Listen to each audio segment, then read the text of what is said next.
Hello, എല്ലാവർക്കും നമസ്കാരം. എൻ്റെ ഫാൻറ്റസി ഹോം യൂട്യൂബ് ചാനലിലേക്ക് ഞാൻ ഉഷ വടാശ്ശേരി. ഞാൻ കുറേ നാളുകളായിട്ടോ ഒരു വീഡിയോ ഇട്ടിട്ട്, ഞാൻ കണ്ടൻറ്റുള്ളൊരു വീഡിയോ ഇട്ടിട്ട് കുറേ നാളുകളായി. ഇന്ന് വിചാരിച്ചു ഇന്ന് ലോക പരിസ്ഥിതി ദിനമായിട്ട് ഒരു ചെറിയ എന്തെങ്കിലും ചെയ്യുന്നൊരു വീഡിയോ ഇടാമെന്ന്. അപ്പോൾ ഒന്നുമില്ല ഇവിടെ എൻ്റെ കയ്യിൽ ചെയ്യാനായിട്ട്. അപ്പോൾ നോക്കിയപ്പോൾ കിച്ചണിൽ നമ്മുടെ ചൂനിയ മിളക് എന്ന് പറയും, നല്ല എരിവുള്ള മിളകാണ്, കിച്ചുവിൻ്റെ വീട്ടിൽ നിന്ന് കൊണ്ടുവന്നിട്ടുള്ളതാണ്. അപ്പോൾ ഞാനത് ഇന്ന് നടാമെന്ന് വിചാരിച്ചിട്ട് ഒരു 5-10 മിളക് എടുത്തിട്ട് അതിൻ്റെ എന്താ പറയുക, തോലൊക്കെ മാറ്റി വെച്ച്, തോല് നമുക്ക് ചമ്മന്തിയൊക്കെ അരയ്ക്കാനായിട്ട് യൂസ് ചെയ്യാൻ പറ്റും. നല്ല എരിവാണ് ഈ മിളകിന്. നിങ്ങൾക്കറിയാൻ തോന്നുന്നു, ഞങ്ങളുടെ നാട്ടിലെ തൃശ്ശൂർ പറയണത് ചൂനിയ മിളക് എന്നാണ് പറയണത്. അപ്പോൾ അത് ഞാൻ നടുമുറിച്ച് അതിൻ്റെ സീഡെല്ലാം എടുത്തു. ആ സമയത്താണ് എൻ്റെ മുഖത്തൊരു ഈച്ച വന്നിരിക്കുന്നത്. ഒരു തട്ടിയതാട്ടോ. ഇപ്പോൾ മുഖം ചുട്ടുനീറിയിട്ട് ഇരിക്കാൻ പറ്റണില്ല, കുറച്ച് വെളിച്ചെണ്ണയൊക്കെ തേച്ചിരിക്കുകയാണ് കേട്ടോ. അപ്പോൾ ഞാൻ അതിൻ്റെ സീഡ് എടുത്തിട്ട് ഞങ്ങൾക്ക് അധികം സ്ഥലമൊന്നുമില്ല, കാരണം വീട് ഇത്തിരി സ്ഥലത്ത് വെച്ച കാരണം ആകെ കുറച്ച് മണ്ണ് ഉള്ളൂ വീട്ടിൽ. അപ്പോൾ ഉള്ള മണ്ണിൽ നോക്കി നടാനായിട്ട് കുത്തി കളച്ച് നോക്കിയപ്പോൾ അവിടെ നിറച്ച് കല്ലും ഇതൊക്കെ. അപ്പം നോക്കിയപ്പോൾ ഒരു ചട്ടി കാലിയായിട്ടുള്ള ചട്ടി ഇരിക്കുന്നുണ്ട്.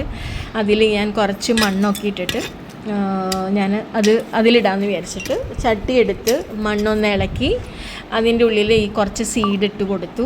എന്നിട്ട് അതിൻ്റെ മേലെ കുറച്ച് വെള്ളം, എനിക്കിങ്ങനെ കറക്റ്റ് അറിയില്ല, അമ്മയാണ് അതൊക്കെ ചെയ്യാറ്. ഇപ്പം അമ്മ ബ്രദറിൻ്റെ വീട്ടിലാണ്, അപ്പോൾ ഞാൻ തന്നെ ചെയ്യാമെന്ന് വിചാരിച്ചു. അങ്ങനെ അതേനാ ചട്ടിയിലെ മണ്ണൊക്കെ ഞാൻ ഒന്ന് ഇളക്കി മറിച്ചു. ഇത് കൈക്കോട്ടല്ല, ഇതിൻ്റെ പേര് എന്തോ പറയും, എനിക്ക് കറക്റ്റായിട്ട് അറിയില്ല അതിൻ്റെ പേര്. എന്നിട്ട് ഈ സീഡ് ഞാൻ അങ്ങനെ ഇട്ട് കൊടുത്തിട്ട്, അപ്പോൾ നിങ്ങൾ ഇതേമാതിരി ചെയ്യാട്ടോ. ഞാൻ ചെയ്തു തരുന്നത് നല്ലൊരു ഇതാണ്. അപ്പോൾ നിങ്ങളും നിങ്ങളുടെ വീട്ടിൽ പച്ചക്കറികളൊക്കെ ഇതേമാതിരി നടാൻ നോക്കുക. നമുക്ക് കെമിക്കലില്ലാത്ത, വിഷമില്ലാത്ത സാധനങ്ങൾ നമ്മുടെ വീട്ടിൽ തന്നെ നട്ടുപിടിപ്പിച്ചൊക്കെ ചെയ്യുകയാണെങ്കിൽ നമ്മൾക്ക് വിഷമില്ലാത്ത സാധനങ്ങൾ കഴിക്കാൻ പറ്റും. തെറ്റുപറ്റിപ്പോയി, പറയണതൊക്കെ സ്ലിപ്പായി പോകണം. അപ്പോൾ അതൊക്കെ ചെയ്ത് കുറച്ച് ഞാൻ ഈ മണ്ണുള്ള ഭാഗത്തും അതുകൊണ്ടൊക്കെ ആ മണ്ണൊക്കെ ഒന്ന് കോരി അവിടെയും ഞാൻ കുറച്ച് സീഡിട്ടു. അതിനുശേഷം ഞാൻ എന്താ ചെയ്തതെന്ന് വെച്ച് കഴിഞ്ഞാൽ ഓസ് വെച്ചിട്ട് നനയ്ക്കാമെന്ന് വിചാരിച്ചു. അങ്ങനെ കണ്ട എവിടെയും ഇത് ഇപ്പുറത്ത് ഒരു കപ്പലണ്ടിയുടെ ചെടിയാണ്, അതും കിച്ചുവിൻ്റെ വീട്ടിൽ നിന്ന് കൊണ്ടുവന്നിട്ടുള്ളതാണ്. അങ്ങനെ ഓസ് വെച്ചിട്ട് ഞാനിതേനാ നനച്ച് തുടങ്ങി. ഇതിൻ്റെ ഇടയിൽ ഒരു സംഗതി നിങ്ങൾക്ക് കാണിക്കാം. ഞാൻ ഓൺലൈനിൽ ഒരു 2 ചെടി വാങ്ങിയിട്ടുണ്ടായിരുന്നു. രുദ്രാക്ഷവും വേറൊരു ചെടി ഉണ്ടായിരുന്നു. രുദ്രാക്ഷം എന്ന് പറഞ്ഞ ചെടിയാണ് കൊണ്ടുവന്നത്. പക്ഷേ എനിക്ക് ഡൗട്ട് ഇത് രുദ്രാക്ഷത്തിൻ്റെ ചെടി തന്നെയാണോ എന്നറിയില്ല. ഇതല്ല കേട്ടോ, ഇതും അമ്മ വെച്ച് പിടിപ്പിച്ചിട്ടുള്ളതാണ്. ഇതും മിളക് തന്നെയാണ്, ഇതും കിച്ചുവിൻ്റെ വീട്ടിൽ നിന്ന് കൊണ്ടുവന്നിട്ടുള്ളതാണ്. ഇത് ഇത്രയായി, പക്ഷെ പൂവൊന്നും ഇട്ടിട്ടില്ല. അതിനി എത്ര കാലമാണെന്നൊന്നും എനിക്ക് കറക്റ്റായിട്ട് അറിയില്ല. അപ്പോൾ അവിടെയൊക്കെ നനച്ച് കൊടുത്തതിന് ശേഷം കണ്ടു, ഞാനൊരു ചെടി കാണിച്ചു തരാം കേട്ടോ. ഇതാണ് രുദ്രാക്ഷം എന്ന് പറഞ്ഞ് വന്നതാണ്. ഈ കുറച്ച് വലുതായി ചെറിയൊരു ചെടിയായിരുന്നു, അതിപ്പോൾ ഇത്രയ്ക്ക് ആയിട്ടുണ്ട്. ഇത് വലുതായി എവിടെ മരം മാതിരിയാവും തോന്നുന്നുണ്ട്. വീട്ടിൽ വയ്ക്കാൻ സ്ഥലമില്ല.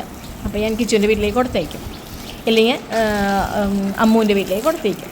അതാ അവിടെ നിന്ന് അങ്ങോട്ട് വന്ന് ദേന ഇതെൻ്റെ ചെറ്റിപ്പൂവ്.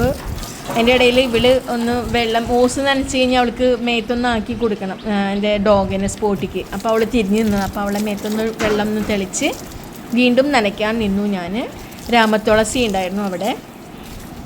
പിന്നെ വേറൊരു ചെടി നിങ്ങൾക്ക് കാണിച്ചു തരാം കേട്ടോ. നിങ്ങൾ കണ്ടിട്ടുണ്ടോയെന്ന് അറിയില്ല. ഒരു ഇലയമെന്നാണ് അടുത്ത ഇല ഉണ്ടാവുക, അതായത് അതിന് തണ്ടും ഒന്നുമില്ല. ഇലയമൻ ഇത് കണ്ടോ, ഒരു ഇലയമെന്ന് അടുത്ത ഇല പൊട്ടി വരും. ഇലച്ചെടി എന്നാണ് അത് പറയുക. ഇതും കിച്ചുവിൻ്റെ വീട്ടിൽ നിന്നാണ് കൊണ്ടുവന്നത്.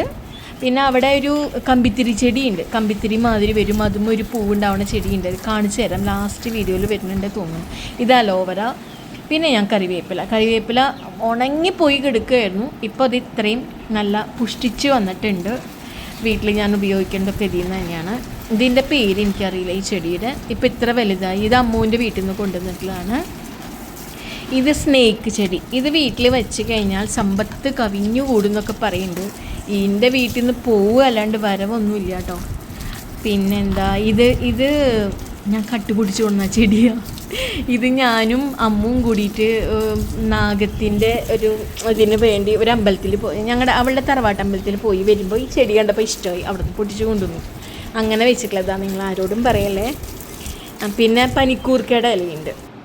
അങ്ങനെ കഴിഞ്ഞു. നെക്സ്റ്റ് വീഡിയോ ആയിട്ട് വീണ്ടും വരാം. അവസാനിച്ചു എൻ്റെ video. Bye, thank you so much.